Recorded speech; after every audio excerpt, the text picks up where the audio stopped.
નમસ્કાર. આજે હું સમર ડ્રિંક્સમાં ઘરે ઇઝી અને ફટાફટ મોકટેલ બનાવું છું.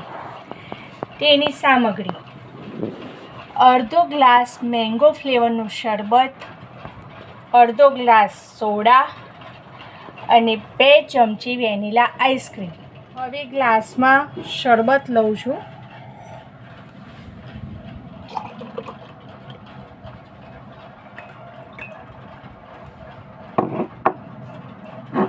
સોડા લઉં છું.